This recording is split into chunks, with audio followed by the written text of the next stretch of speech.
प्यार का सागर,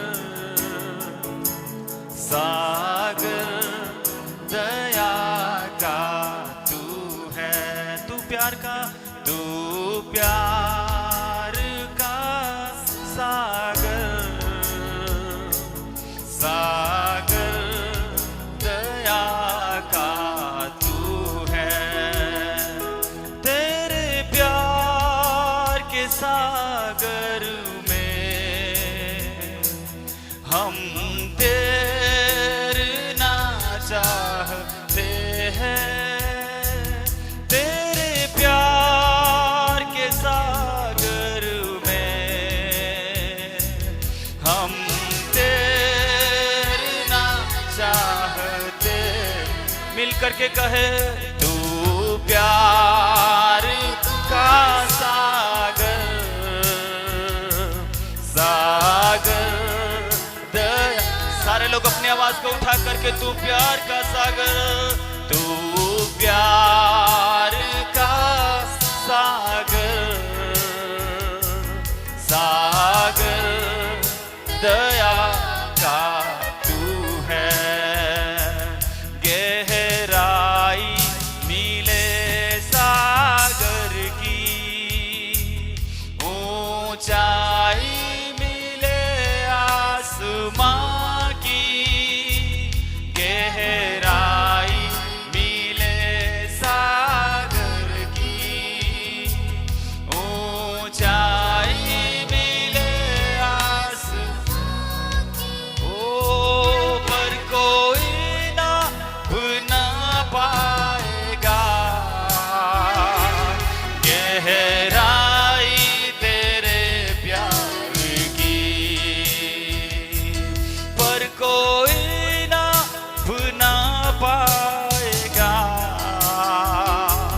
गहराई तेरे प्यार। इसलिए मिल करके कहे, तू प्यार का सागर, सागर दया का तू है। तू प्यार का सागर, सागर का तू है। परमेश्वर होने पर भी तू मानव रूप धारण किया। परमेश्वर होने पर भी तू मानव रूप धारण किया। प्रभु तेरे इसी प्यार ने हमको दीवाना बनाया। प्रभु तेरे इसी प्यार ने हमको दीवाना बना। तू प्यार का सागर, तू प्यार। अपनी आवाज को उठा करके, हालेलुया। सागर दया का तू है, तू प्यार हो। सागर दया का तू है। तेरे प्यार के सागर में हम तैरना चाहते हैं। तेरे प्यार के सागर में हाँ हम तैरना चाहते। मिल करके कहे, तू प्यार का, तू प्यार सागर दया का तू है। तू प्यार ओ सागर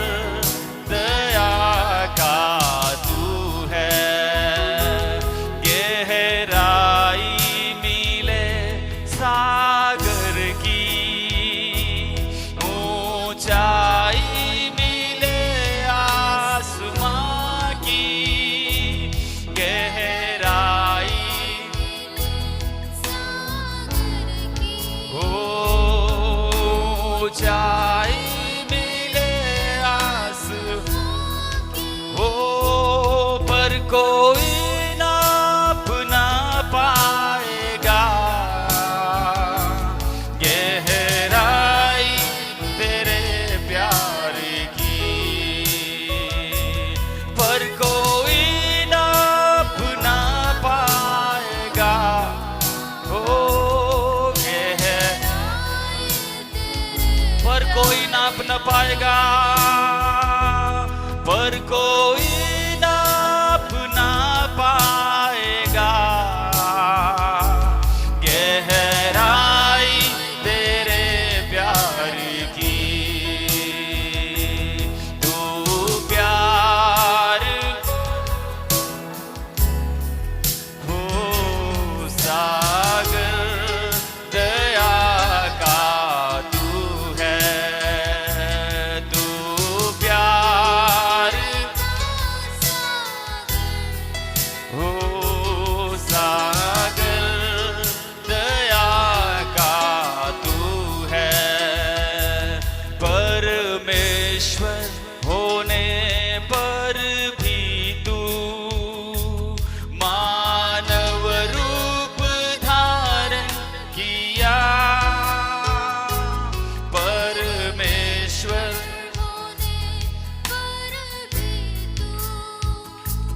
मानव रूप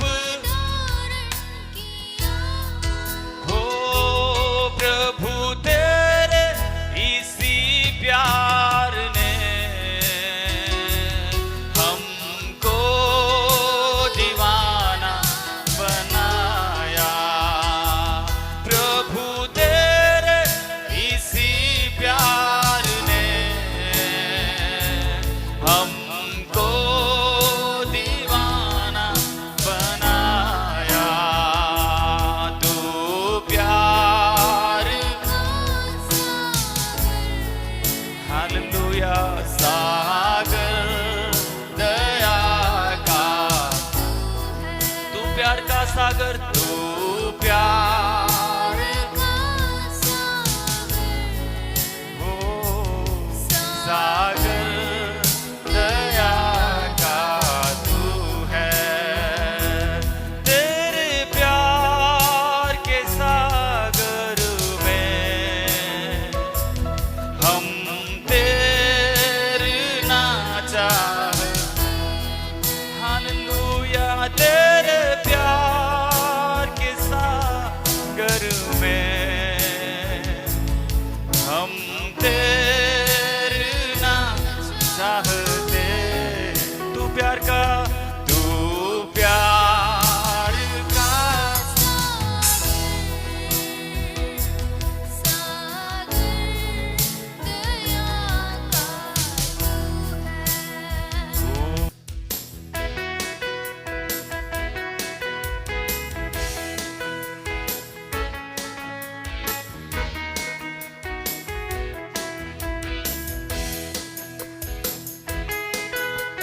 हम ताली बजा सकते हैं।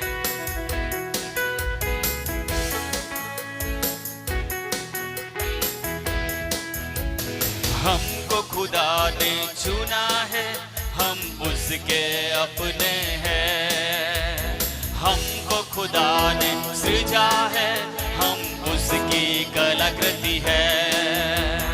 हमको खुदा ने चुना है, हम उसके अपने हैं। हमको खुदा ने सृजा है, हम उसकी कलाकृति है। अनुग्रह से ही हमने उद्धार पाया, विश्वास से ही हमने उसे अपनाया। कार्यों से नहीं अनुग्रह से ही, कार्यों से नहीं अनुग्रह से ही भरपूर जीवन पाया। कार्यों से नहीं अनुग्रह से ही, कार्यों से नहीं अनुग्रह से ही भरपूर जीवन पाया। ताली बजा करके यदि आपने यीशु प्रभु से भरपूर जीवन पाया है, मेरे कार्यों से नहीं, हमारे कार्य तो मेले चिथड़ों के समान थे, लेकिन प्रभु का धन्यवाद हो उसका अनुग्रह हमारे ऊपर हुआ।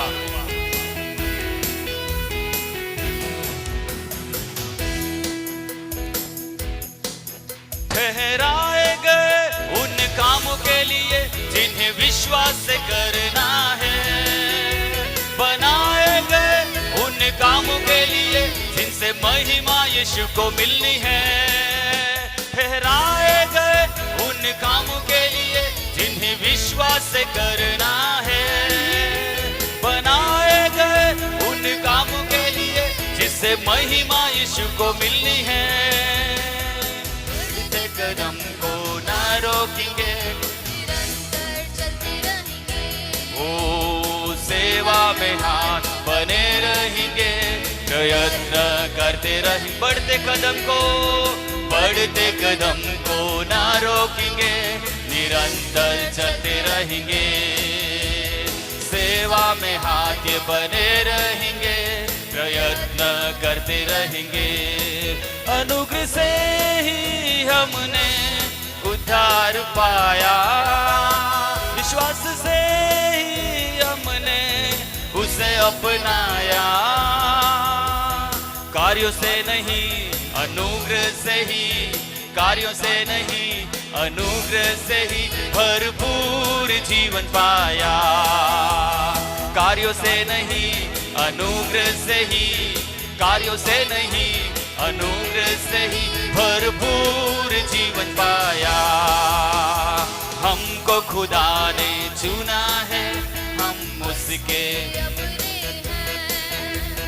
हमको खुदा ने, हम उसकी कला कर, मिलकर के कहे, ओ हमको खुदा ने चुना है, हम उसके अपने हैं, हमको खुदा ने सृजा है, हम उसकी कलाकृति है। अनुग्रह से ही हमने उद्धार पाया, विश्वास से ही हमने उसे अपनाया, कार्यों से नहीं अनुग्रह से ही, कार्यों से नहीं अनुग्रह से ही भरपूर जीवन पाया, कार्यों से नहीं अनुग्रह से ही, कार्यों से नहीं अनुग्रह से ही भरपूर जीवन पाया, कार्यों से नहीं अनुग्रह से ही, कार्यों से नहीं अनुग्रह से ही भरपूर जीवन पाया, भरपूर जीवन पाया। Thank you Jesus. उठाइए अपनी आवाज को। आशीषों का सारे दानों का भंडार है मेरा यीशु, सारी आशीषों का सारे दानों का भंडार है मेरा यीशु, तेरी मैं स्तुति करूँगा, हर दिन धन्यवाद करूँगा, तेरी मैं स्तुति करूँगा, हर दिन धन्यवाद करूँगा। अपने दोनों हाथों को उठा करके आज की सुबह ये बात ग्रहण करें, सारी आशीषों का और सारे दानों का भंडार मेरा यीशु है, जहां से प्रतिदिन जो जो मेरी आवश्यकता पड़ी, जो जो मेरी जरूरत पड़ी, उस भंडार से प्रतिदिन मुझे दे करके वो चलाता रहा, वो मुझे खिलाता रहा, वो मुझे लिए चला। एक मिनट उस भंडार को खोल करके देने वाले प्रभु को धन्यवाद दीजिए। सारी आशीषों का सारे दानों का भंडार है मेरा यीशु।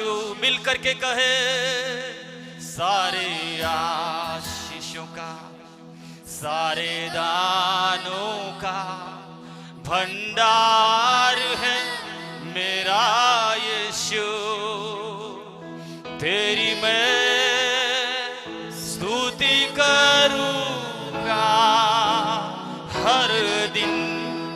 हर एक बात के लिए मैं धन्यवाद कहूंगा प्रभु। ओ तेरी मैं स्तुति करूंगा, कुछ नहीं है सिवा प्रभु। करूंगा।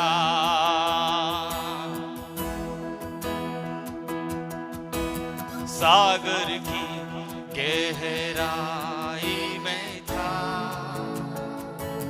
मेरे चारों अंधेरा पड़ा। सागर की मेरे चारों अंधेरा पड़ा। उसका हाथ मुझे ढूंढता आया, अपने सीने से लगा लिया। उसका हाथ मुझे ढूंढता आया, अपने सीने से लगा लिया। सारे आशीषों का गाइए ना, आप गाइए ना। उस भंडार में आपके लिए और मेरे लिए सारी भरपूरी है। सारे आशीषों का, सारे दानों का भंडार है मेरा यीशु। तेरी मैं स्तुति करूंगा हर दिन, धन्यवाद करूंगा। तेरी मैं स्तुति करूं हर दिन, धन्यवाद करूंगा। तेरी मैं स्तुति करूंगा हर दिन, धन्यवाद करूंगा। यीशु अच्छा है, यीशु अच्छा है। मेरा यीशु अच्छा है, अच्छा है मेरे लिए। कितने लोग कहेंगे यीशु अच्छा है, यीशु अच्छा है, यीशु अच्छा है, अच्छा है मेरे लिए। यीशु भला, यीशु भला है, यीशु भला है, भला है मेरे लिए। किसी और का मुझे पता नहीं, लेकिन आज सुबह ये जानने वाले और ये कहने वाले, वो मेरे लिए अच्छा है। वो मेरे लिए पिछले दिनों में अच्छा था, वो पिछले दिनों में मेरे लिए अच्छा रहा। वो भलाई के पुराने नियम के अंदर यशायाह नबी की पुस्तक निकालिए, यशायाह नबी की पुस्तक और उसका 61वां अध्याय, आइज़ाया चैप्टर 61, 61ാമത്തെ अध्याय, यशायाह प्रवचनम 61ാമത്തെ अध्याय, यशायाह नबी की पुस्तक और उसका 61वां अध्याय।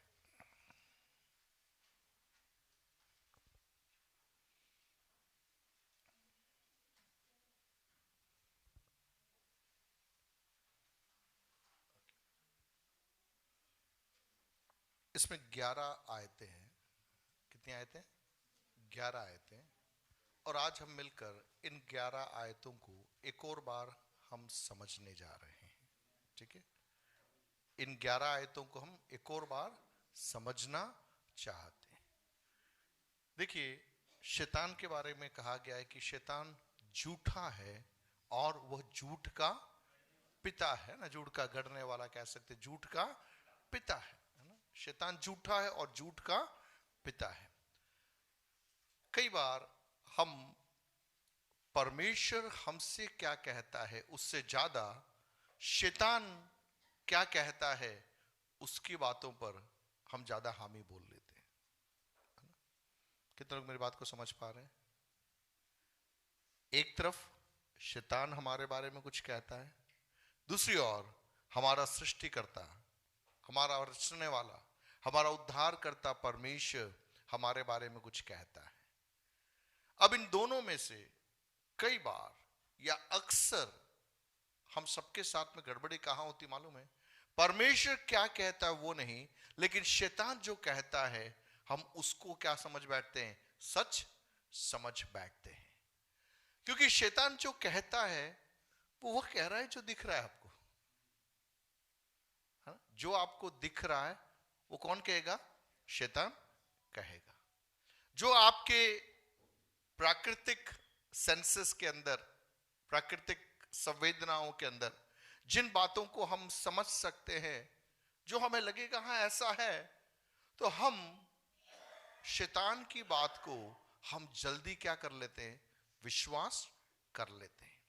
कई बार हमारा पिछला जीवन, बीता हुआ कल, हमारी वर्तमान परिस्थितियां, हमारे आसपास का माहौल हमें ऐसा प्रतीत होता है कि जो शैतान बोल रहा है वो सब सही है, सही है। लेकिन आज प्रभु की आत्मा में हम अपने आप को समर्पित करते हुए उस झूठ का पर्दाफाश करने जा रहे हैं। हालेलुया।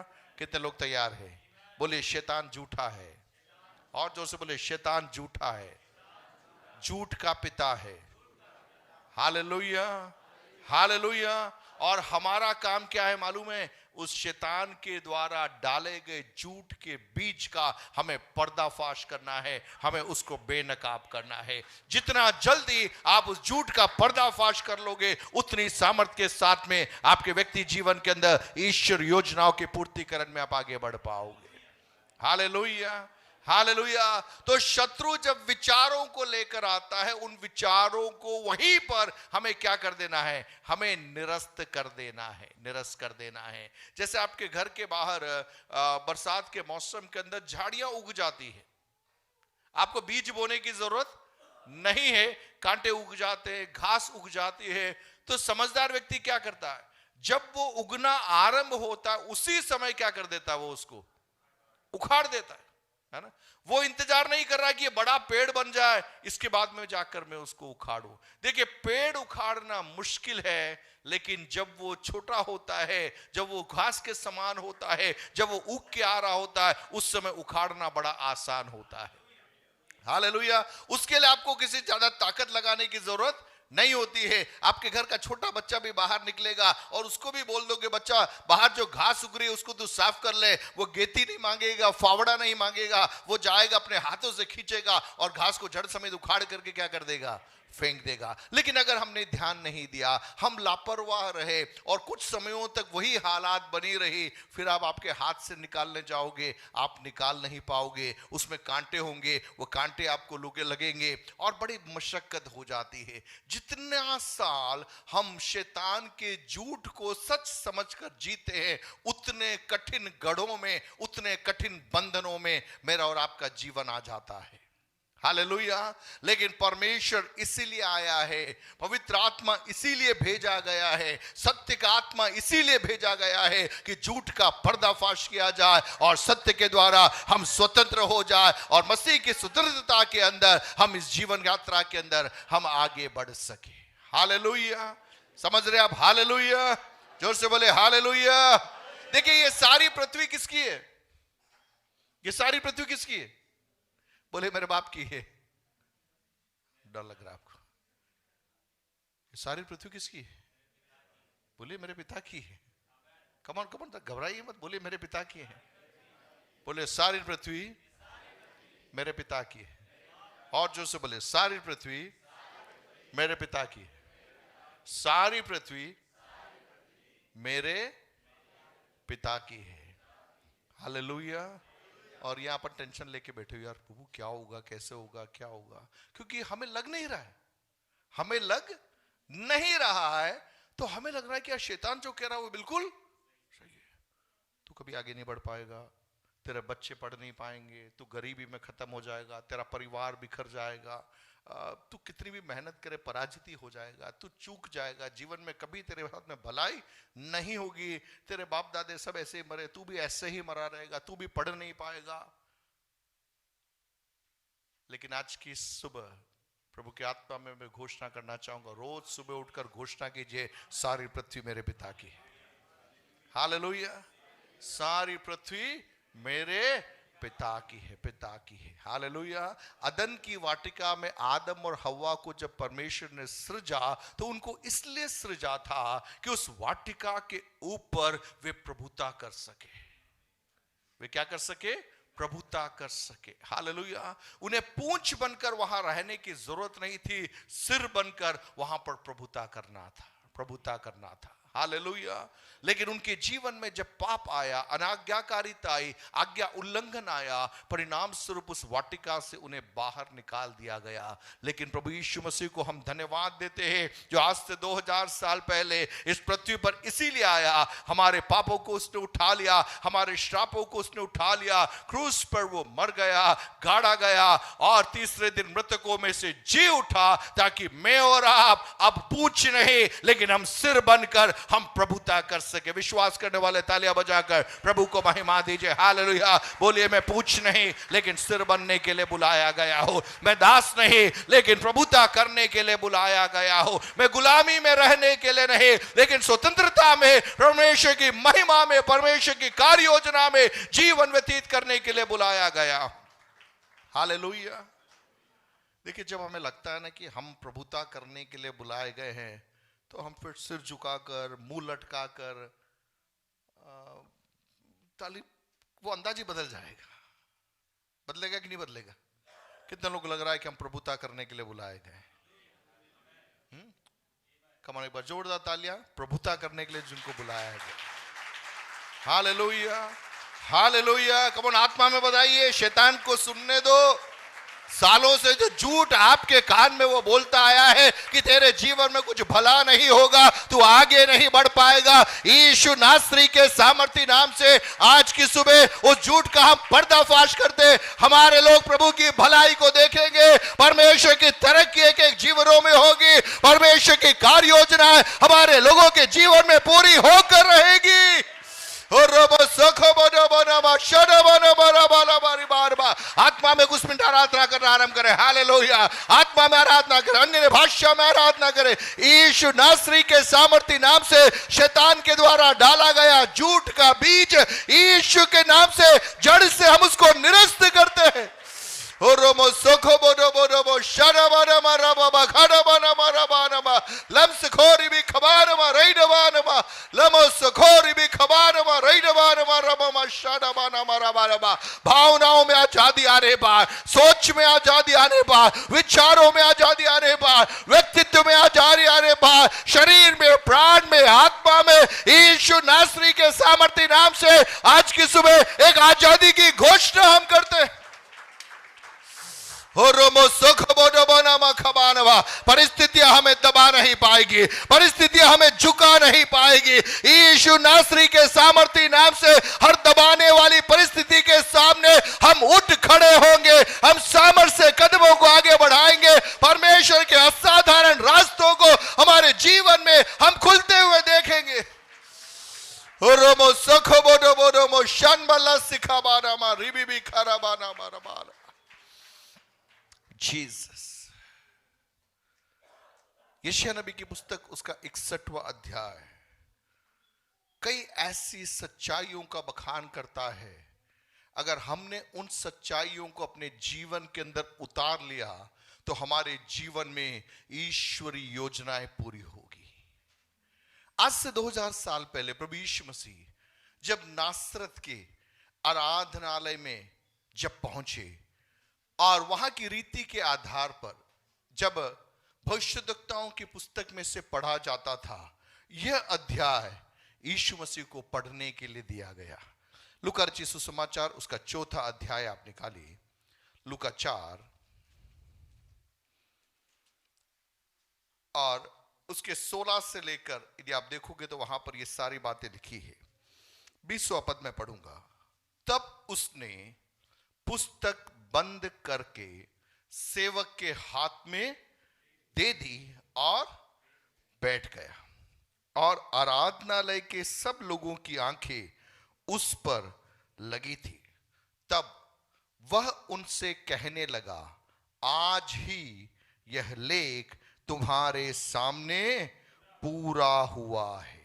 हालेलुया, बोले आज ही यह लेख तुम्हारे सामने पूरा हुआ है। कौन बोल रहा है? प्रभु यीशु मसीह बोल रहा है। सेवकाई की समाप्ति पे नहीं, सेवकाई के आरंभिक चरण के अंदर जब वह प्रभु की आत्मा में होकर परमेश्वर की सामर्थ को महसूस करके आराधनालय में गया, और एक तरह से हम कह सकते हैं कि उसने अपना घोषणा पत्र वहां पर पढ़ करके सुना दिया कि किस कार्य के लिए पिता परमेश्वर ने मुझे भेजा है। हालेलुया। देखिए प्रियो, यह बहुत जरूरी है कि मैं और आप इस बात को जानें कि हमारे सृष्टिकर्ता ने, हमारे सृजनकर्ता ने हमें किस उद्देश्य के लिए हमें सृजा है और किस लक्ष्य के लिए उसने हमें अलग किया है। हालेलुया। सो यहां पर प्रभु यीशु मसीह यशायाह नबी की पुस्तक उसके 61वें अध्याय को निकालते हैं और उसमें से पढ़ते हैं, और पढ़ने के बाद में वो क्या कह रहे हैं?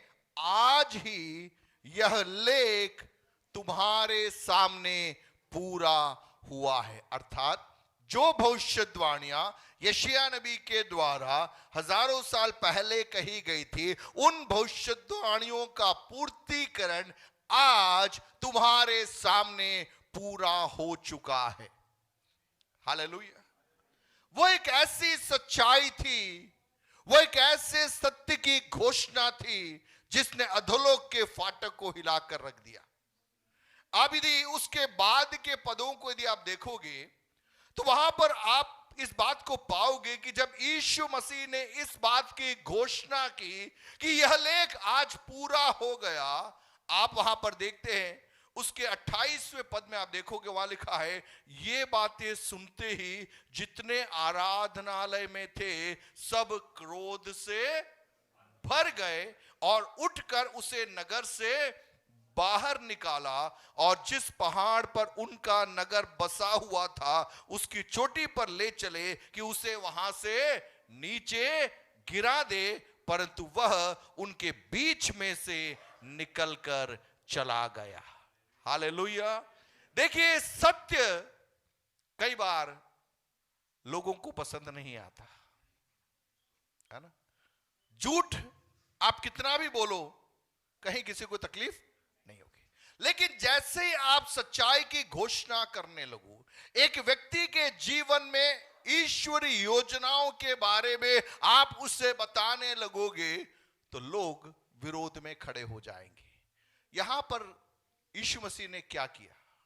सालों से लोग अलग अलग प्रकार के दासत्व के अंदर, गुलामी के अंदर, अंधकार के अंदर पड़े हुए थे। उनके बीच में जाकर यशायाह नबी की पुस्तक उसके 61वें अध्याय के अंदर से कुछ वचनों को पढ़ा और घोषणा किया, आज ही यह लेख तुम्हारे सामने क्या हुआ?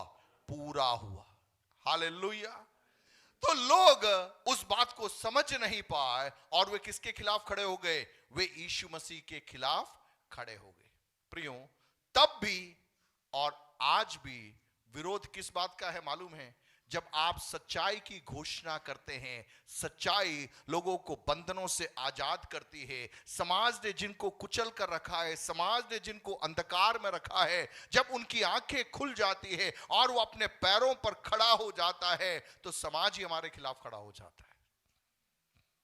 आप समझ रहे? कौन खड़ा होता है? वही समाज जिसने हमको दबा के रखा था, लेकिन जब हमारी आंखें खुल जाती है, जब हमारे पैरों पे खड़े हो जाते हैं, जब हमारा जीवन जीने का तरीका बदल जाता है, वही लोग हमारे खिलाफ खड़े हो जाते हैं। यहां पर यहूदी समाज में क्या हो रहा है? यहूदी समाज के अंदर, यहूदी धर्म ग्रंथों के अंदर सालों पहले नबियों ने नबूवत करके रखी थी उन सच्चाइयों के बारे में, जो यीशु मसीह ने जब उन सच्चाइयों को खोलकर लोगों के सामने उसको प्रस्तुत किया और कहा आज यह लेख तुम्हारे सामने पूरा हुआ। वही समाज जिनकी ये धरोहर थी, जिनके पास में नबियों की पुस्तक थी, वही समाज किसके खिलाफ खड़ा हो गया? यीशु मसीह के खिलाफ खड़ा हो गया। हालेलुया। क्यों खड़ा हुआ मालूम है?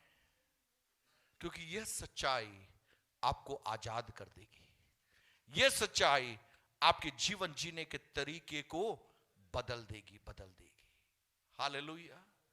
शैतान हमेशा इसी का विरोध करता है कि सच्चाई हमें मालूम पड़ना नहीं चाहिए। देखिए, शैतान तब तक सफल रहता है जब तक आप झूठ पर विश्वास करते हैं, जब तक आप उसके द्वारा कहे गए झूठ को सच मानकर चलते हैं, तब तक वो आपके ऊपर राज करता है। लेकिन जिस दिन आपने उसके झूठ का पर्दाफाश करना आरंभ कर दिया, आपने सच्चाई की घोषणा करना आरंभ कर दिया, आपके जीवन के अंदर आप छुटकारे की ओर आगे बढ़ना आरंभ हो जाओगे। हालेलुया। लेकिन जैसे मैंने पहले बोला कि होता क्या है, दिखने में हमें लगता है कि जो शैतान कह रहा है वो सही है। आपका शरीर कमजोर होगा, आपकी तबीयत खराब हो रही होगी, आर्थिक समस्या होगी, बच्चे पढ़ाई नहीं कर रहे होंगे, रोजगार नहीं मिल रहा होगा। ये सारी बातें जब आपके सामने आएगी, आप बार बार क्या बोलोगे? नौकरी नहीं है, पैसा नहीं है, तबीयत ठीक नहीं है, यहाँ खराबी वहां खराबी, बार बार आप वही चीज को बोलते जाओगे। लेकिन आज सुबह के समय आत्मा में एक निर्णय लेकर जाइए। आपके सामने कितनी भी नकारात्मक परिस्थिति क्यों न हो, आपके मुंह से अंगीकार अलग होना चाहिए। हालेलुया। आपके मुंह से अंगीकार अलग होना चाहिए, अलग होना चाहिए। आपको कहना है कि हाँ मेरी तबीयत खराब है, लेकिन प्रभु यीशु मसीह के कोड़े खाने के द्वारा मैं चंगा हो जाता हूं। आर्थिक रीति से मेरी स्थिति खराब है, लेकिन मेरा परमेश्वर मेरे लिए कंगाल बन गया ताकि मैं क्या बन जाऊं? धनवान बन जाऊं। हालेलुया। मेरे बच्चे आज नहीं पढ़ रहे, लेकिन मेरा विश्वास है कि मेरा परमेश्वर मेरे बच्चों के लिए उत्तम रास्तों को खोलेगा।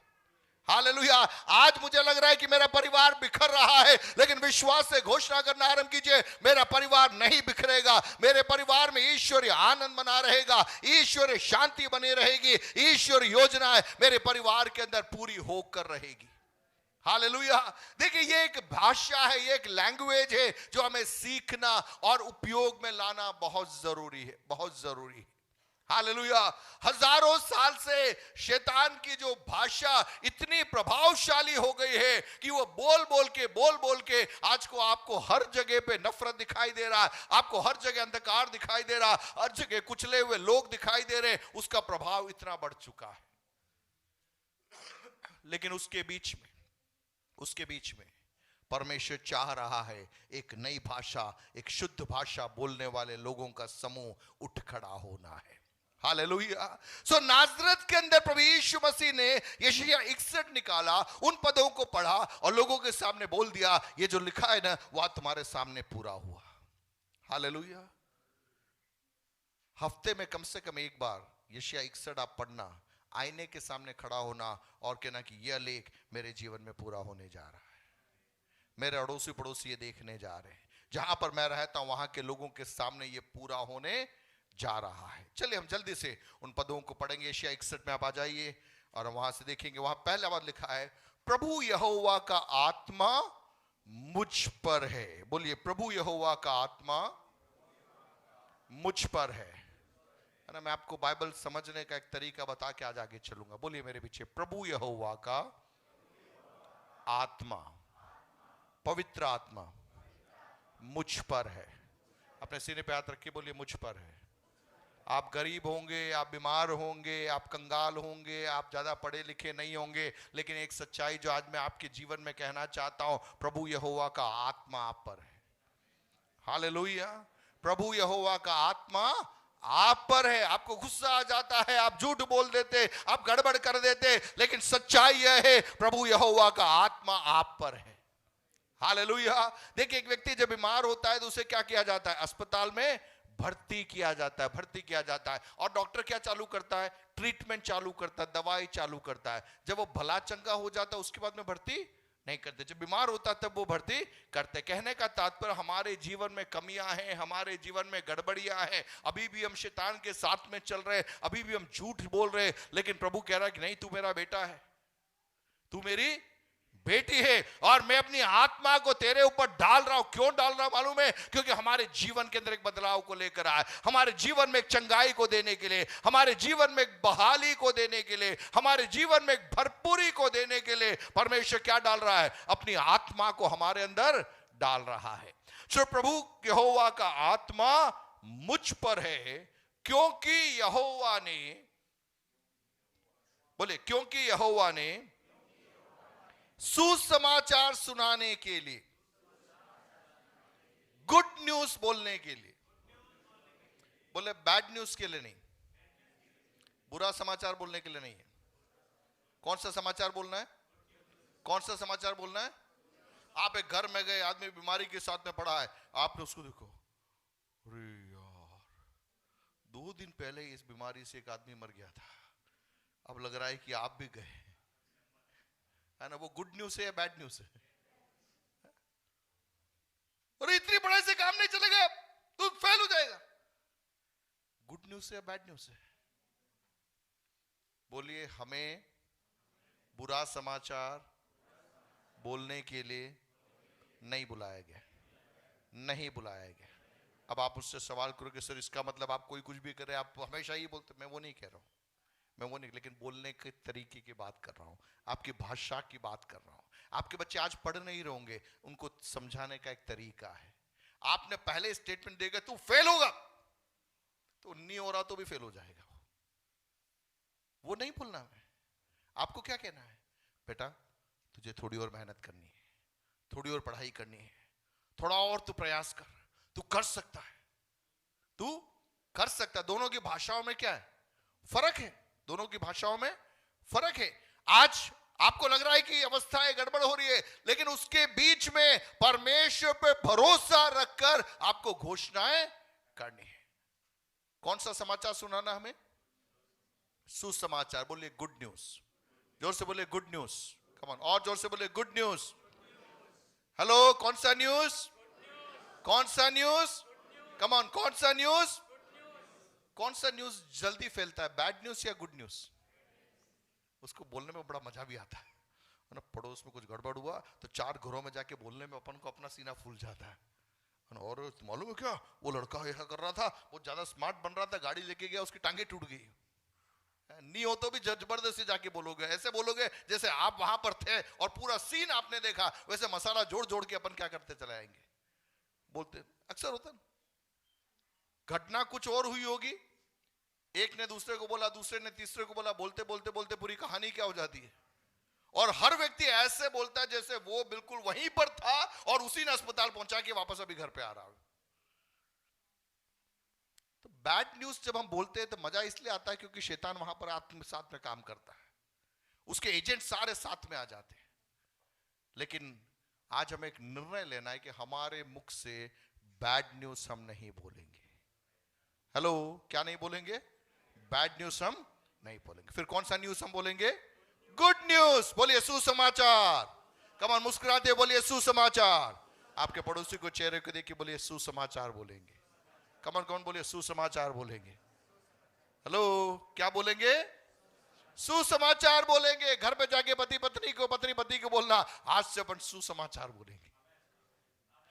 कौन सा समाचार बोलेंगे? सारी फैमिली प्रॉब्लम सॉल्व। सारी फैमिली प्रॉब्लम क्या हो जाएगी? वहां पे सॉल्व हो जाएगी जब हम क्या बोलेंगे? सुसमाचार बोलेंगे। ओले, क्योंकि यहोवा ने सुसमाचार सुनाने के लिए क्या किया है? मेरा अभिषेक किया है। I am anointed, I am set apart. जिस उद्देश्य के लिए मुझे अलग किया गया है, वो कौन सा उद्देश्य है? सुसमाचार सुनाने के लिए। हालेलुया। यीशु मसीह ने 2000 साल पहले नाज़रत में जब इसको पढ़ा, यीशु ने खड़ा होकर बोला, ये मेरे लिए लिखा हुआ है। हालेलुया। किसी और के लिए नहीं लिखा, ये मेरे लिए लिखा है। 2025 में पवित्र आत्मा आपसे पूछ रहा है, आप में दम है क्या कहने के लिए मेरे लिए लिखा है? हालेलुया। देखिए ऑप्शन अपने पास में है, कोई ना कोई आएगा, वो बोलेगा ये मेरे लिए लिखा है, और वो उसको पकड़ लेगा और वो खड़ा हो जाएगा और वो पीढ़ी उस व्यक्ति के नाम से जानी जाएगी। हालेलुया।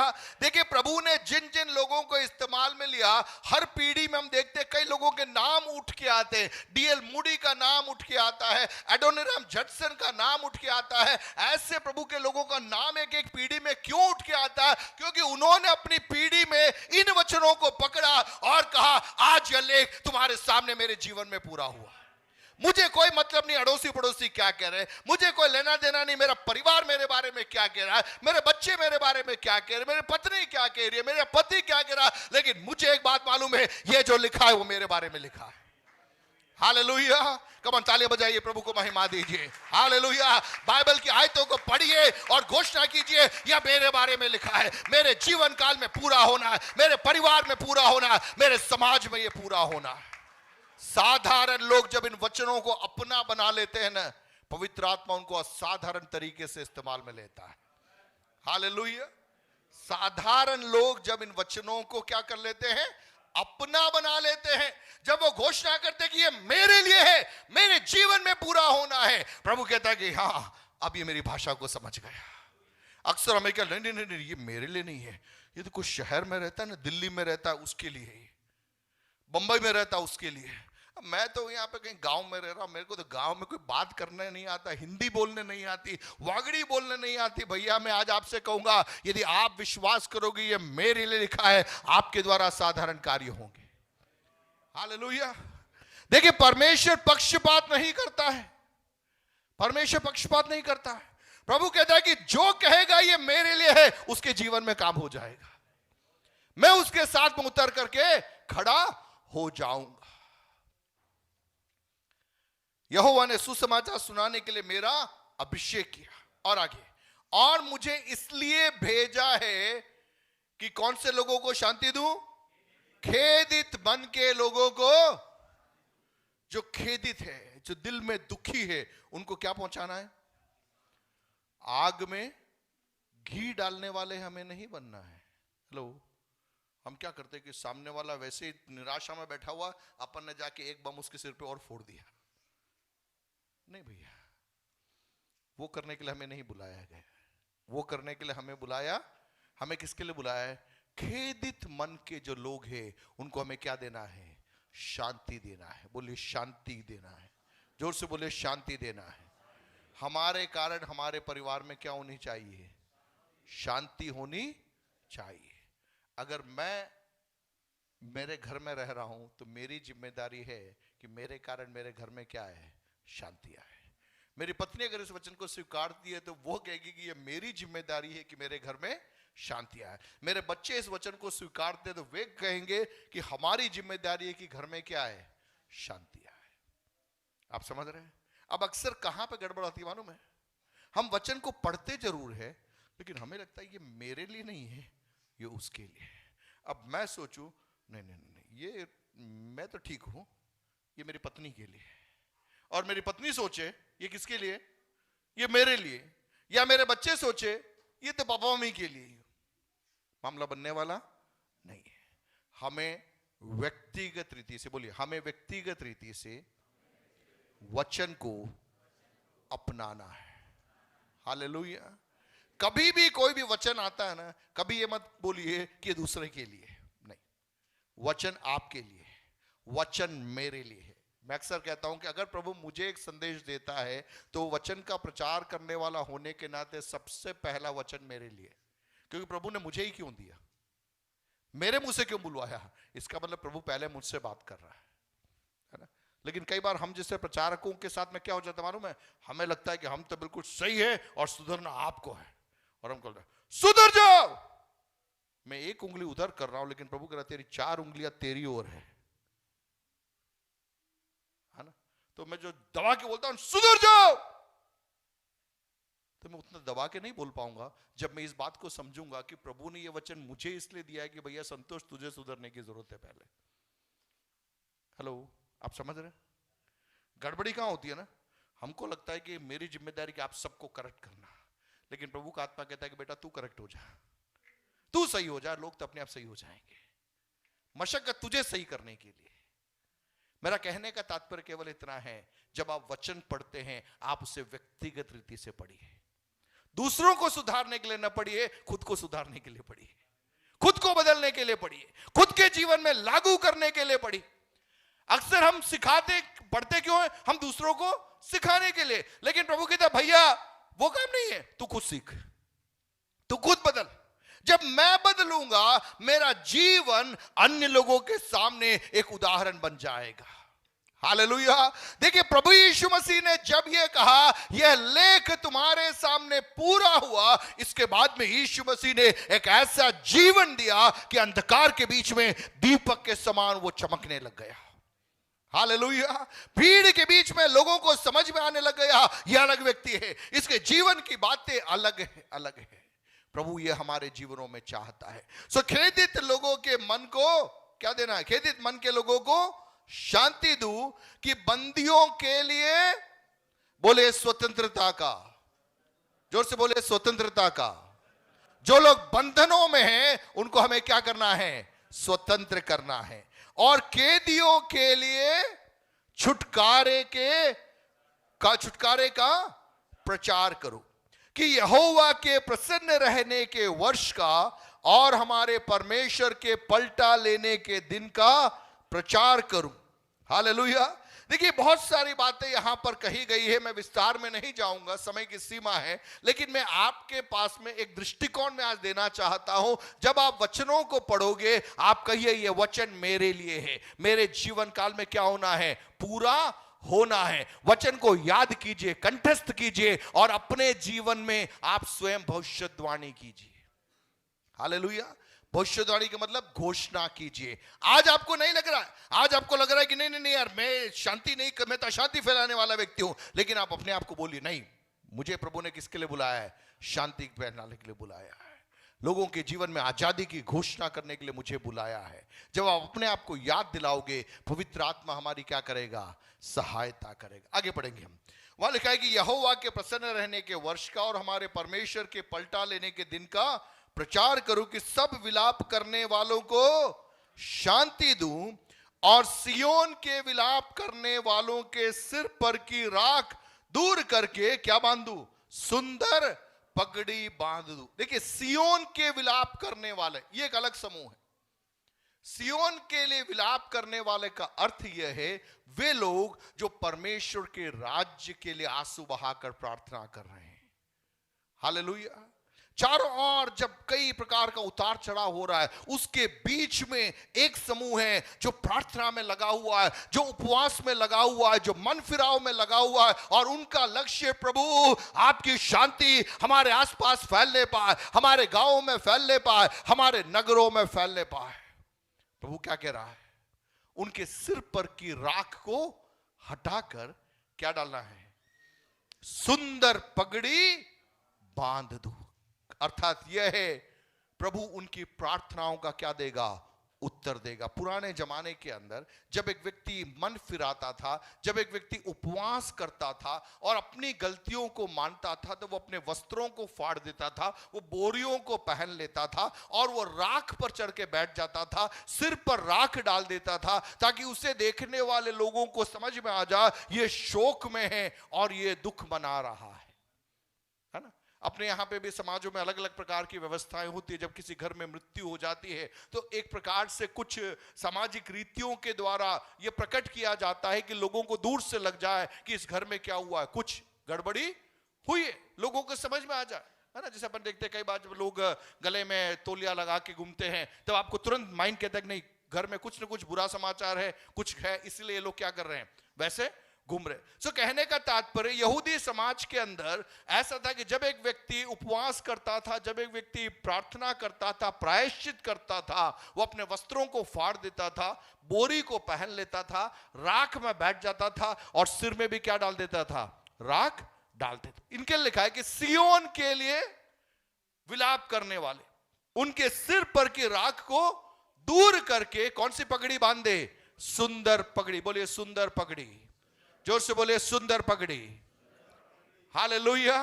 देखिए ये क्यों हो रहा है? क्योंकि यहोवा ने अपना अभिषेक मेरे और आपके ऊपर किया है। हालेलुया।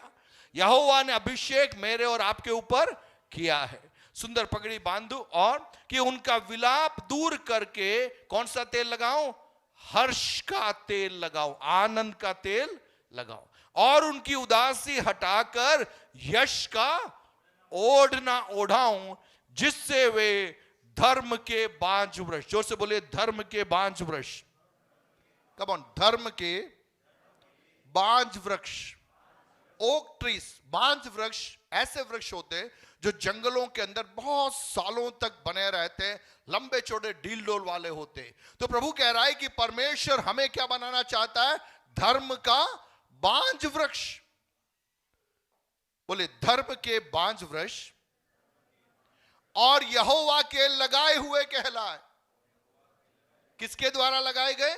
यहोवा के द्वारा लगाए गए, यहोवा के द्वारा रोपित किए गए, यहोवा के द्वारा स्थापित किए गए कहलाए, और जिससे किसकी महिमा प्रकट हो? उसकी महिमा प्रकट हो। बोलिए उसकी महिमा प्रकट हो। यहां पर कई बार हम गड़बड़ी कर बैठते, ऊपर वाली बातों को तो हम रिसीव कर लेते, लेकिन यहां पर हमें लगता है यह हमारी महिमा प्रकट करने के लिए हो रहा है। नहीं, हमारी महिमा प्रकट करने के लिए नहीं है। परमेश्वर अपनी महिमा को हमारे जीवन के द्वारा क्या करना चाहता है? प्रकट करना चाहता है। हालेलुया। अपने हाथों को उठा के एक क्षण प्रभु को महिमा दीजिए। बोले प्रभु आपकी महिमा प्रकट होने पाए। बोले मेरे जीवन के द्वारा आपकी महिमा प्रकट होने पाए, मेरे सेवकाई के द्वारा, मेरी प्रार्थना के द्वारा, मेरे वचन के द्वारा, मेरे पारिवारिक जीवन के द्वारा, मेरे व्यवसायिक जीवन के द्वारा आपकी महिमा प्रकट होना है। हालेलुया। हमारे आस पड़ोस के लोग कहना है यार ये खड़ा कैसे? चारों ओर तो विपरीत माहौल है, तूफान है, लेकिन ये खड़ा कैसे? आप वहां पर खड़े होकर गवाही दे सकते हो, ये प्रभु का अभिषेक जो मेरे ऊपर है, उस अभिषेक के कारण मैं खड़ा हूं।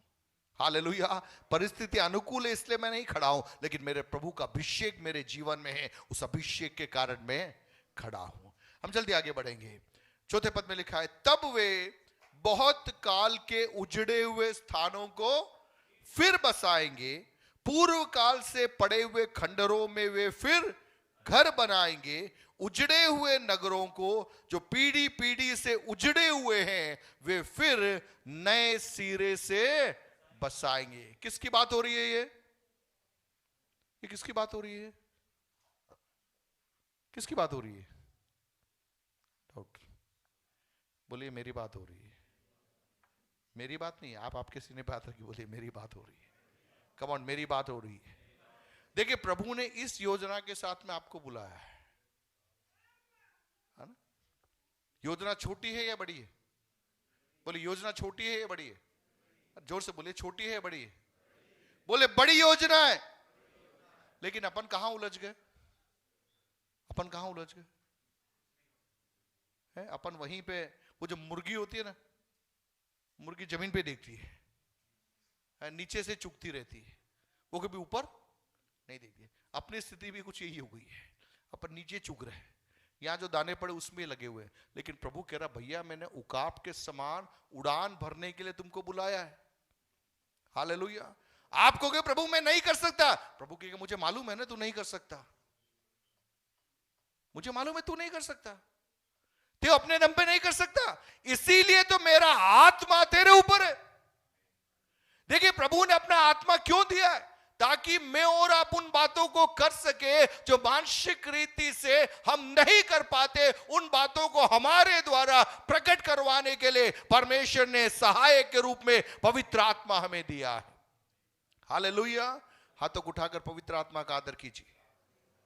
बोले पवित्र आत्मा परमेश्वर, बोले पवित्र आत्मा परमेश्वर, आपका स्वागत है मेरे जीवन में। मेरे जीवन में असंभव बातों को संभव करने के लिए आप मदद करना, है ना? क्या लिखा है? बहुत काल के उजड़े हुए स्थानों को फिर बसाएंगे। सालों से शैतान ने जहां पर उजाड़ पर ला रखा है, उन बातों को वापस इनहेबिट करने के लिए, वापस स्थापित करने के लिए, बसाने के लिए प्रभु ने हमें बुलाया है। पूर्व काल से पड़े हुए खंडरों में क्या बनाएंगे?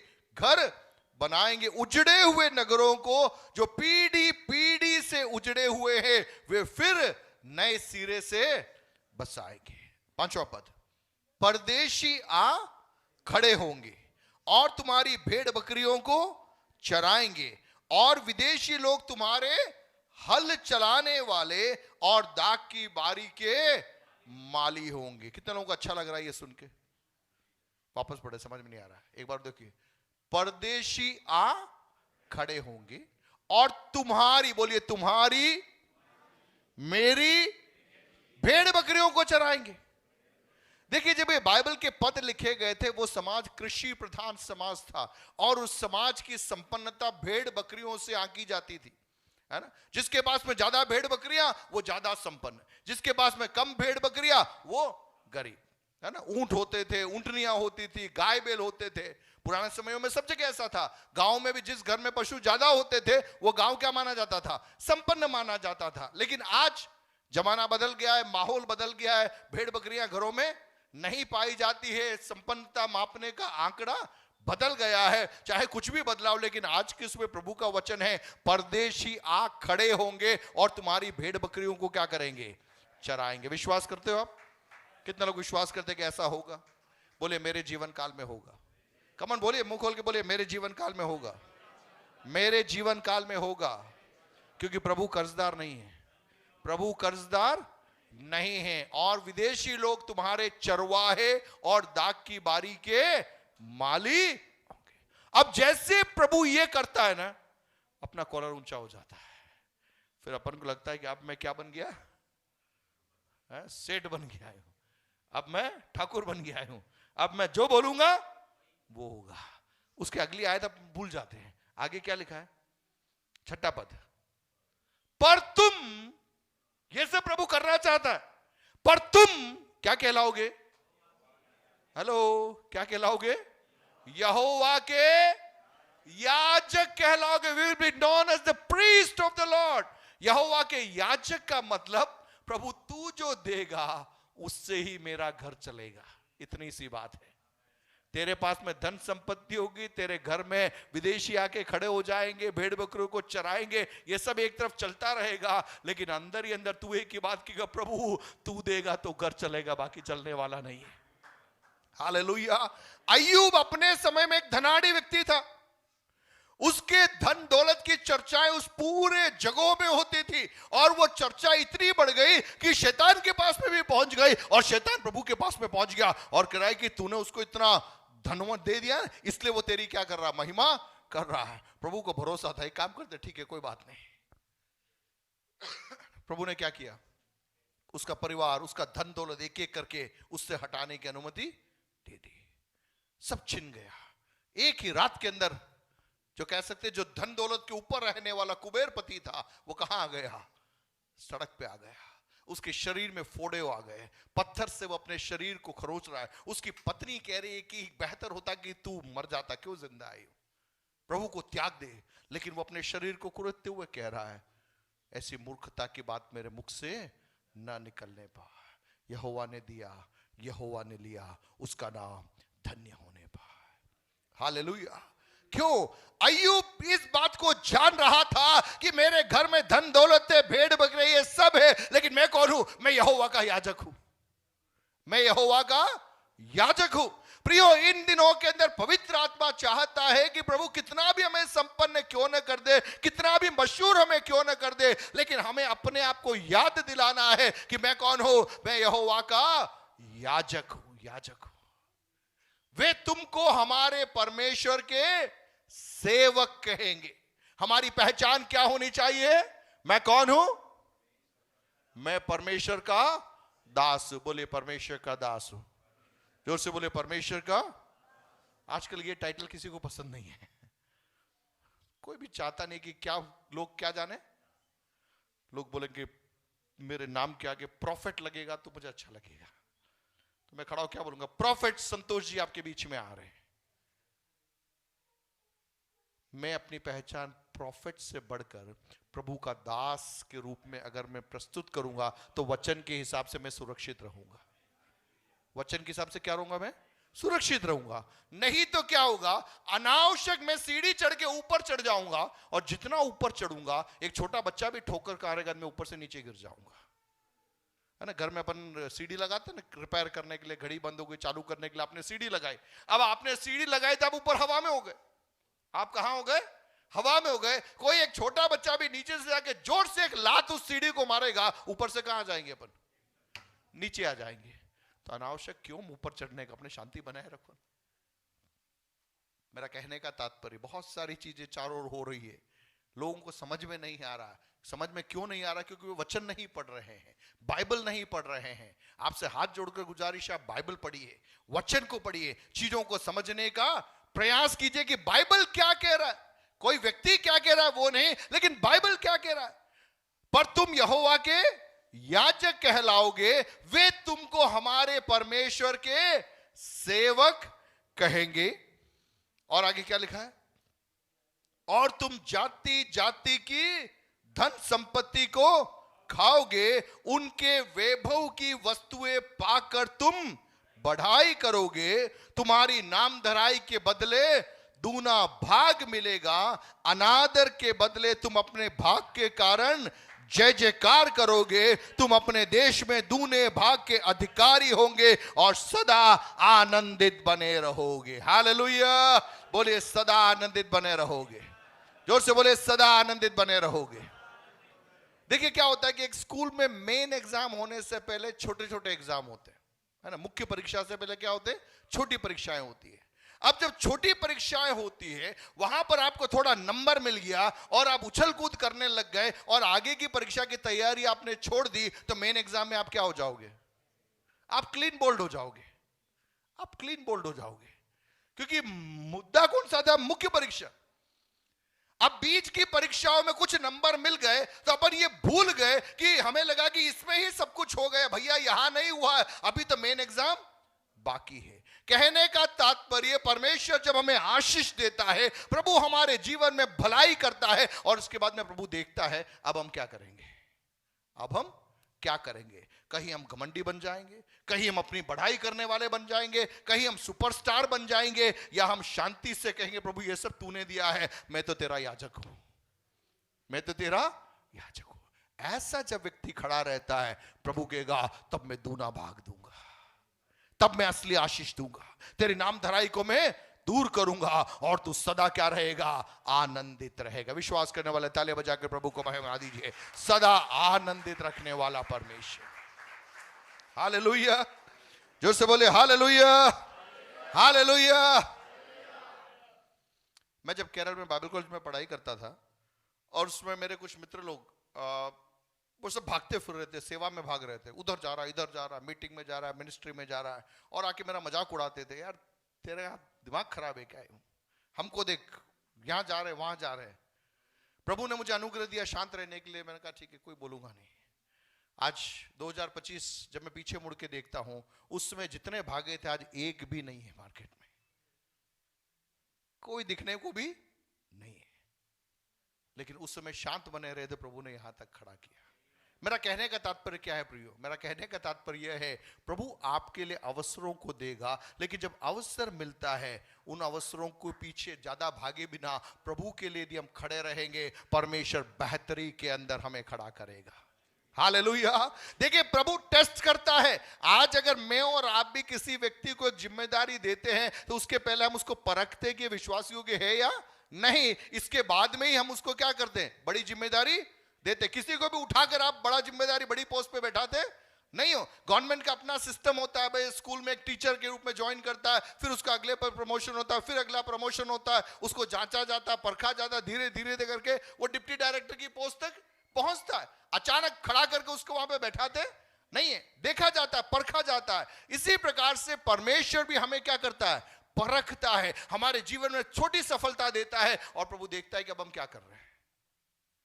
हमारी आदत क्या होती है? उस सावन को क्या, सावन के अंधे को सब कुछ हरा हरा दिखाई दे, इसको देखा नहीं, इसने देख लिया, इसके पीछे ही पागल हो गया और सेवा खो दी, दर्शन खो दिया, दृष्टिकोण खत्म हो गया। हमें करना क्या है?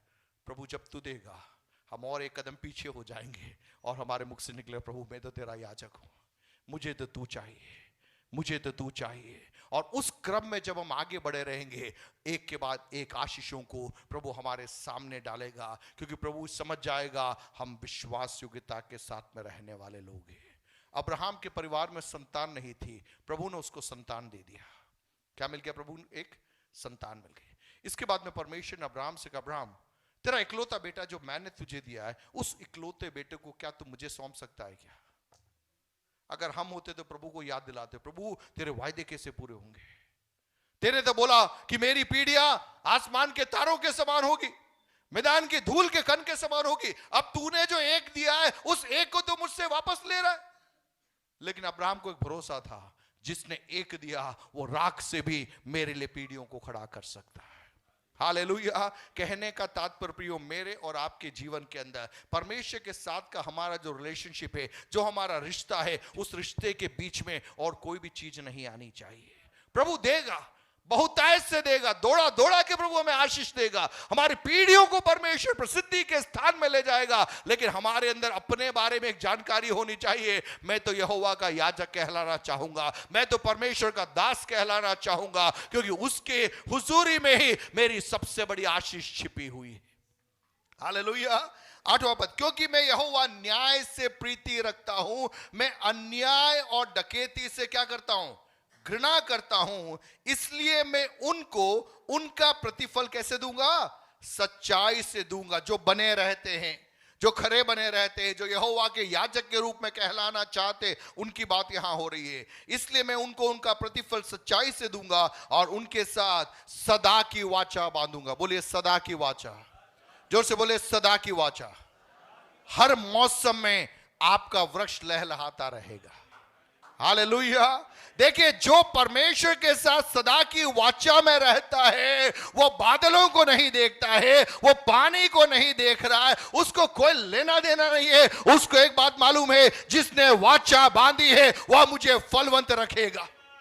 हालेलुया। इसहाक को मालूम था, जिसने वाचा बांधी है, अकाल के दिनों में मैं बीज बोऊंगा, मेरे खेत में फसल को मैं काटूंगा। हालेलुया। प्रियो, पवित्र आत्मा मुझसे और आपसे कहना चाहता है, उस वाचा के महत्व को हम समझे, उस रिश्ते की गहराई को हम समझे, और प्रभु के साथ के उस रिश्ते के अंदर यदि हम बने रहेंगे, चाहे कैसा भी माहौल ऊपर नीचे क्यों न हो जाए, उसके बीच में आप परमेश्वर की हरियाली को देखने पाओगे। हालेलुया। और प्रभु इस सीजन में वो करने जा रहा है, इस मौसम में प्रभु वो करने जा रहा है। जब चारों ओर विपरीत माहौल होता है ना, उसके बीच में परमेश्वर अपने अभिषिक्तों को खड़ा करता है, अपने चुनावों को प्रभु खड़ा करता है, क्योंकि प्रभु को मजा आता है जब ये खड़े होंगे, जब इनके द्वारा प्रभु की महिमा होगी, आसपास के लोग भी आश्चर्यचकित हो जाएंगे, ये कैसे हो गया, ये कैसे हो गया। आजकल देखिए, बिन मौसम की बरसात हो रही है ना, मौसम नहीं है बरसात का, लेकिन क्या हो रही है? बरसात हो रही है, तूफान आ रहा, हवाएं चल रही है। मैं आत्मा में घोषणा करना चाहूंगा, बिन मौसम प्रभु अपने दासों को खड़ा करेगा। हालेलुया। जब चारों ओर ऊपर नीचे लोग करेगा, अब कुछ नहीं होगा, प्रभु ऐसे समयों में अपने लोगों को खड़ा कर रहा है। हालेलुया। प्रभु इन दिनों में हमारे देश में ये कर रहा है, कई लोगों को अलग अलग समूहों से पवित्र आत्मा इन दिनों में निकाल रहा है और उनको तैयार कर रहा है, और प्रभु उनको खड़ा कर रहा है, और वे लोगों के सामने एक आश्चर्य का चिन्ह बन चुके हैं कि कैसे हो रहा है। हालेलुया। कौन जाने प्रभु मेरे और आपके जीवन के अंदर, उस हालात के अंदर मुझे और आपको खड़ा करे। उनके साथ सदा की वाचा बांधूंगा, उनका वंश जाति जाति में और उनकी संतान देश देश के लोगों के बीच प्रसिद्ध होगी। जितने उनको देखेंगे पहचान लेंगे कि यह वह वंश है जिसको परमेश्वर ने आशीष दी है। हालेलुया। कितने लोग चाहते हैं कि आपकी पहचान ऐसी बने, हमारे बच्चों की पहचान ऐसी बने, यह वो वंश है जिसको परमेश्वर ने क्या दी है? आशीष दी है। हालेलुया। मनुष्य आशीष देगा, नाप तोल करके देगा, लेकिन जब परमेश्वर आशीष देगा, बिना मोल भाव के दे देगा। हालेलुया। वो आशीष बनी रहने वाली आशीष होगी, वो सदा काल की आशीष होगी, वो आशीष हमारे लिए बोझ नहीं होगी, वो आशीष हमारे लिए तसल्ली और शांति का कारण होगी। हालेलुया। देखिए, ईश्वरीय आशीष और सांसारिक आशीषों में फर्क है। इस्माइल अब्राहम के लिए कुछ समय के बाद में सिरदर्द बन गया, लेकिन इसहाक अब्राहम के लिए शांति और तसल्ली का कारण बना रहा। हालेलुया। जितने लोग समझ रहे अपने हाथों को उठा के प्रभु को धन्यवाद दीजिए। प्रभु की आशीषों के लिए, प्रभु के समय तक एक मूर्ख के समान यदि आप इंतजार करोगे, वे आशीषें आपके जीवन में शांति का कारण बनेगी। लेकिन बीच में शॉर्टकट कर लिया, इस्माइल की आशीष अपन को मिल गई, लेकिन अपने को भी नहीं मालूम कितना बड़ा सिरदर्द अपने जीवन में वहां से आ जाएगा। हालेलुया। उनका वंश अन्य जातियों में और उनकी संतान देश देश के लोगों के बीच क्या होगी? प्रसिद्ध होगी। जितने उनको देखेंगे पहचान लेंगे कि यह वह वंश है जिसको किसने आशीष दी है? परमेश्वर ने आशीष दी है। 10वां पद, मैं यहोवा के कारण क्या हो जाऊंगा? आशीष के कारण नहीं, विदेशी नौकरों के कारण नहीं, भेड़ बकरी के कारण नहीं, मैं प्रसिद्ध हो गया इसलिए नहीं, मैं मशहूर हो गया इसलिए नहीं, लेकिन मैं किस कारण आनंदित हूं? मैं यहोवा के कारण आनंदित रहूंगा। हालेलुया। मेरा प्राण परमेश्वर के कारण मगन रहेगा। क्यों? उसने मुझे भेड़ बकरी दी, उसने मुझे मशहूर बनाया। क्या लिखा है? उसने मुझे कौन से वस्त्र पहना दिए? उद्धार के वस्त्र पहनाए। हालेलुया। जोर से बोले उद्धार का वस्त्र, और जोर से बोले उद्धार का वस्त्र। यह हमारी ओर से नहीं है, यह हमें पहनाया जाता है। यह हमें क्या किया जाता है? पहनाया जाता है। जब परमेश्वर का आत्मा हमारे ऊपर आता है, परमेश्वर का चुनाव हमारे ऊपर आता है, और जब हम परमेश्वर की कार्य योजनाओं के अंदर हम आगे बढ़ते हैं, हमें एक वस्त्र पहनाया जाता है। उस वस्त्र का नाम है उद्धार का वस्त्र। हालेलुया। क्या नाम है उस वस्त्र का नाम? उद्धार का वस्त्र। उसने मुझे उद्धार के वस्त्र पहनाए और धर्म की चद्दर ऐसे ओढ़ा दी है जैसे दुल्हा फूलों की माला से अपने आप को सजाता और दुल्हन अपने गहनों से अपना श्रृंगार करती है। हालेलुया। बोले उद्धार का वस्त्र, धर्म की चादर। उद्धार का वस्त्र, धर्म की चादर। बोले ये दोनों हमारी अपनी नहीं है, ये हमारी अपनी नहीं, हमारे कर्मों के कारण नहीं, हमारे कार्यों के कारण नहीं है। हमने कुछ कर लिया, प्रार्थना कर ली, उपवास कर ली, उससे भी मिलता नहीं है। यह हमारे प्रभु की ओर से एक तोहफा है। यह प्रभु की ओर से एक तोहफा है, प्रभु का अनुग्रह हमारे ऊपर। कौन सी चादर?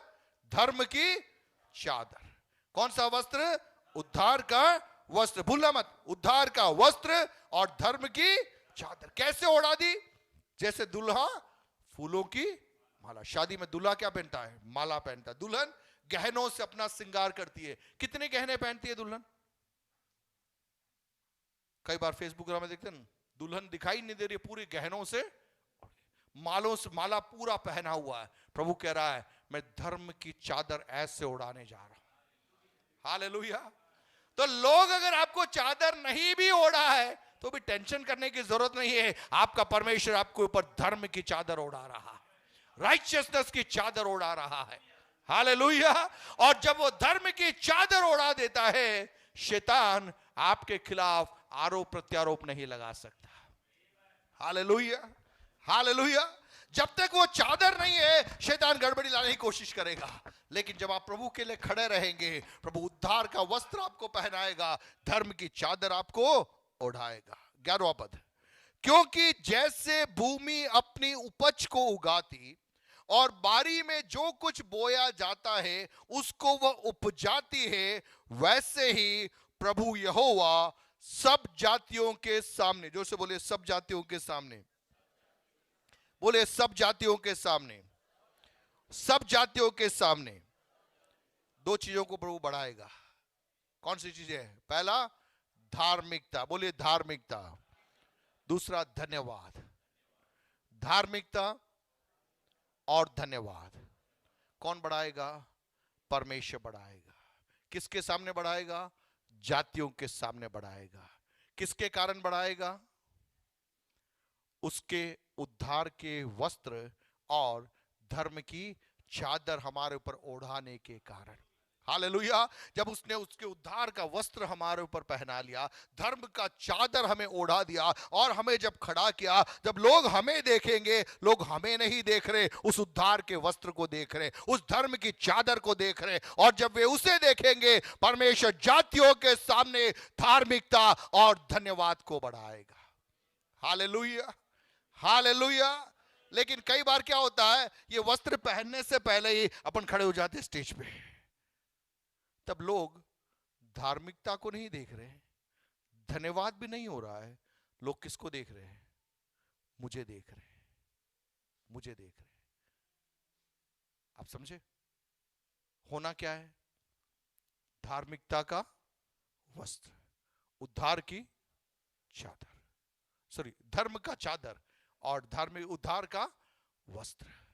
ये प्रभु जब हमें ओढ़ाएगा, जब हम प्रभु पर पीछे खड़े हो जाएंगे, हमारे अंदर एक ही दर्शन रहेगा, मैं तो यहोवा का याजक हूं, मैं तो यहोवा का सेवक हूं। हालेलुया। और कोई भी भलाइयां जो प्रभु आपके जीवन में करती है, जब आप उससे अप्रभावित रहते हैं, तब परमेश्वर जातियों के सामने धार्मिकता और धन्यवाद को बढ़ाता है। Hallelujah. Staying unaffected in the midst of the blessings that we receive from God. परमेश्वर जो आशीषों को देता है, परमेश्वर जो भलाइयों को हमें देता है, उसके मध्य में हम उससे अप्रभावित हुए यदि हम खड़े रह पाते हैं, ऐसे लोगों की धार्मिकता और धन्यवाद को परमेश्वर बढ़ाता है। हालेलुया। अय्यूब के जीवन के अंदर प्रभु ने उस बात को साबित किया, अब्राहम के जीवन के अंदर परमेश्वर ने उस बात को साबित किया, मूसा के जीवन के अंदर भी प्रभु ने उस बात को साबित किया। मूसा मिस्र में था, फिरौन के राजमहल के अंदर था, वहां पर रहकर वो राजकुमार बन सकता था और राजकुमार बनकर राजकीय रणनीति के आधार पर अपने लोगों के लिए कुछ रास्तों को निकाल सकता था। लेकिन प्रभु की आवाज को जब उसने सुना, मिस्र के धन को उसने ठुकरा दिया और अपने लोगों के साथ में दुख उठाने को उसने स्वीकारा। हालेलुया। परिणाम स्वरूप परमेश्वर ने मूसा को उसी फिरौन के सामने खड़ा कर दिया और उसी के वहीं से अपने लोगों को परमेश्वर की ताकत के द्वारा, परमेश्वर के बल के द्वारा छुड़ाकर बाहर निकालने के लिए परमेश्वर ने मूसा की मदद की। अगर मूसा राजमहल में ही रहता, वो शायद अगला फिरौन बन जाता और वो अपने दम पे लोगों के लिए कुछ रास्तों को निकालने का प्रयास करता, लेकिन वहां पर प्रभु को महिमा नहीं मिलती। मूसा ने प्रभु के सामने अपने आप को एक याजक के समान बनाए रखा, प्रभु के सामने अपने आप को एक दास के समान बनाए रखा। परिणाम स्वरूप सब जातियों के सामने धार्मिकता और धन्यवाद फैल गया। हालेलुया। आइए अपनी आंखों को बंद करें, हम मिलकर प्रार्थना में जाएंगे। बोलिए यह वचन, बोलिए यह वचन मेरे जीवन में इस पीढ़ी में पूरा होने पाए। यह वचन मेरे जीवन में इस पीढ़ी में पूरा होने पाए। यह वचन मेरे जीवन में इस पीढ़ी में पूरा होने पाए। आइए हम प्रार्थना में जाएं, अपनी आंखों को बंद करें।